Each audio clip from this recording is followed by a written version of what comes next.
First thing we're going to start off is give a demonstration and some information on some smoke detectors.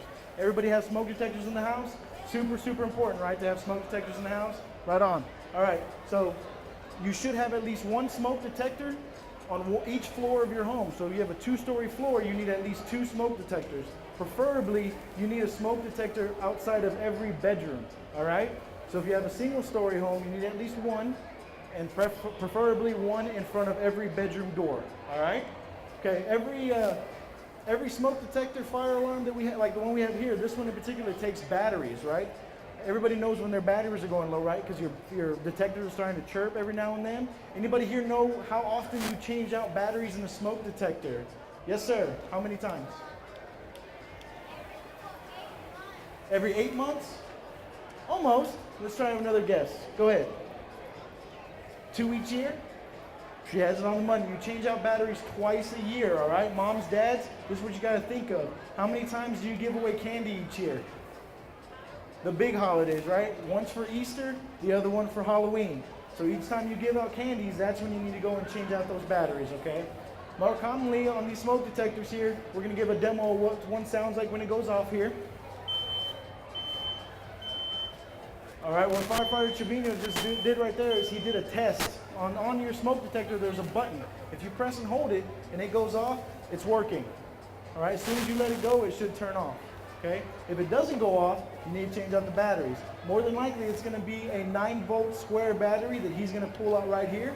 These are the kind of batteries that usually no one ever has at home, right? You have to go out and buy these. Once you get them swapped out, what do you do with a bad battery? Throw it in the trash, right? No big deal? Okay. These in particular, these 9-volt batteries, they can interact with some things in your trash. Let's say you're doing, the Easter giveaway, right? Okay. Let's say you're doing some spring cleaning, you're getting out your SOS pads, your steel wool pads, and you're throwing those in the trash as well. Check out what happens whenever an SOS pad meets a battery. Then you can also start a little bit more of a fire. You end up getting a trash fire, whether it be inside your home, inside your kitchen, inside your garage, maybe even outside your house, wherever it is you keep your trash, okay? So to properly dispose or to properly take care of these batteries right here, you're going to take a piece of duct tape, wrap up the top. Just like that, you mitigate that hazard. They can no longer touch. All right, if you want to go a little bit more and wrap the whole battery just like he showed you, that's fine too, all right? Next thing we're going to move on to is scented candles. How many people have scented candles in the house, right? Everybody, right? Everybody likes their house smelling like vanilla cookies or Hawaiian breeze, right? We're going to get one started here. These particular little mini candles, they have a top, right? It looks kind of decorative, right? Like maybe you won't need it every now and then. He pulled off the top, he lit the candle, great. Instead of blowing these candles out, what you're supposed to do is you're supposed to keep these tops. Place the tops back onto the candle, even when it's lit. And you can leave it alone. The fire goes out, because what you're doing is you're putting the top back on the candle and you're taking the oxygen, you're taking the air away from the fire. If the flame does not have any oxygen, it's going to go out, okay? Before we move on to so back to scented candles. How many people have scented candles in the bathroom? Right? Nobody wants to admit it. So if you have a scented candle in the bathroom with an open flame, when you ladies and some of you men, when y'all want to get the flip going, y'all are going to use hairspray, right? Let's take a look at what happened when hairspray hits an open flame. All right, we're being a little dramatic here with the propane container, but that's still an open flame. So if that hairspray touches this open flame candle that you have in the bathroom, you're going to have a bad day, okay? So before you start doing your hair and trying to look good, make sure your open flame candle in the bathroom is extinguished.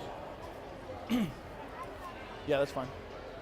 So one of the things we're going to talk about too before we get started in the next one, we're going to talk about some household fire extinguishers that you guys maybe already have or you can go get, okay? The first one we're going to talk about is a simple little aerosol can fire extinguisher. You can get this from Walmart, Target, Home Depot, any place where household items are sold. Okay, they're really cheap because they're made to be one use only. Okay, you use those only in emergency. The next one is going to be more of a kitchen style fire extinguisher. It's an all-purpose one. You can use it on anything. If you live in an apartment complex in the city of Pasadena, you should already have one. You should have one somewhere in your under your sink, or you should have one in maybe your your pantry. Okay. If you do not have one and you live in an apartment, be sure to give our fire marshal's office a call. They may be able to talk with your management company to make sure you do have one. It is part of the fire code for the city of Pasadena, okay? All right, so we're gonna move on to more of the exciting stuff. We're gonna move on a little bit more to some open fire stuff, right? How many people like cooking with Pam? Pam's a good thing to cook with, right? Makes everything not stick and that kind of stuff. How many people have a open flame or a gas stove? That's the best way to cook, right? You got the open flame going? All right, cool deal. What you want to do before you start cooking with Pam, you have to make sure that pan is away from the open flame. Take a look at what happens whenever you use Pam on an open flame.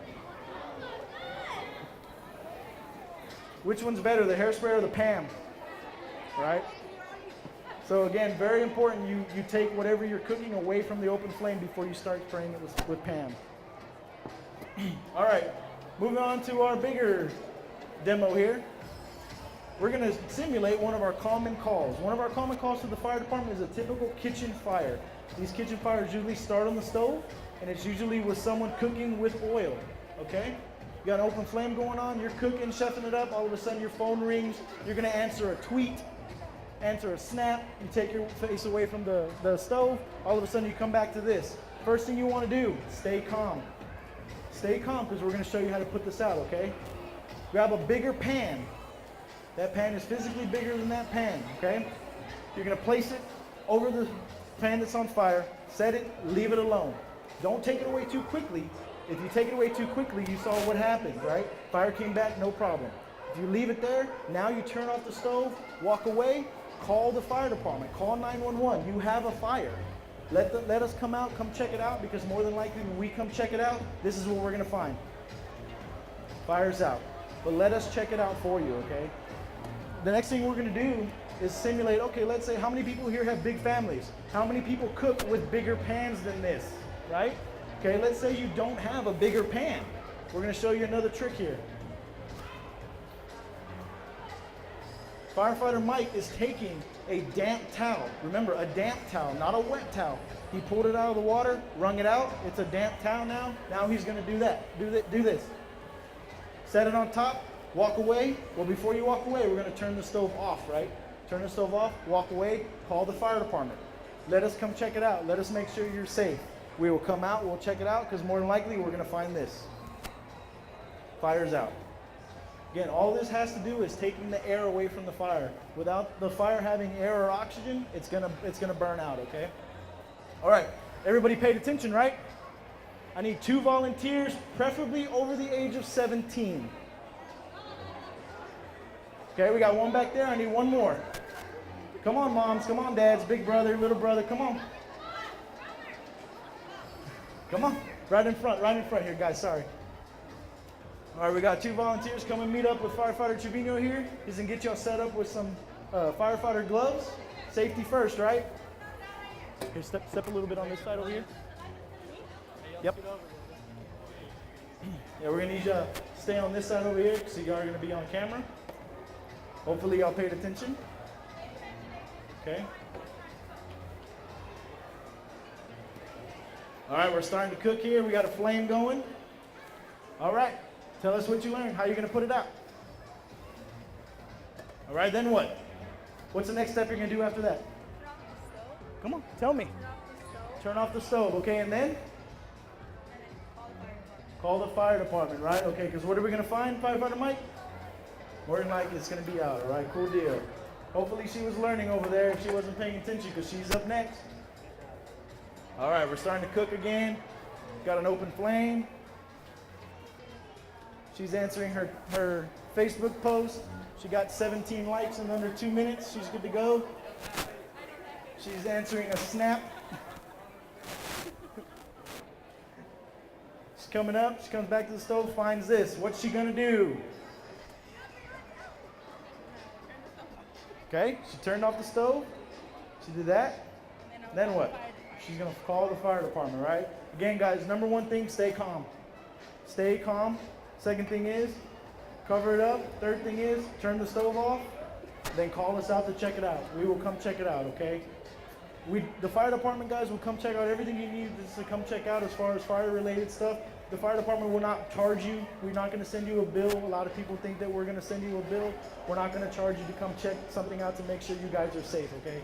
Anything fire related, give us a call, 911. And if there was a fire, you think there's a fire, we'll come check it out, okay?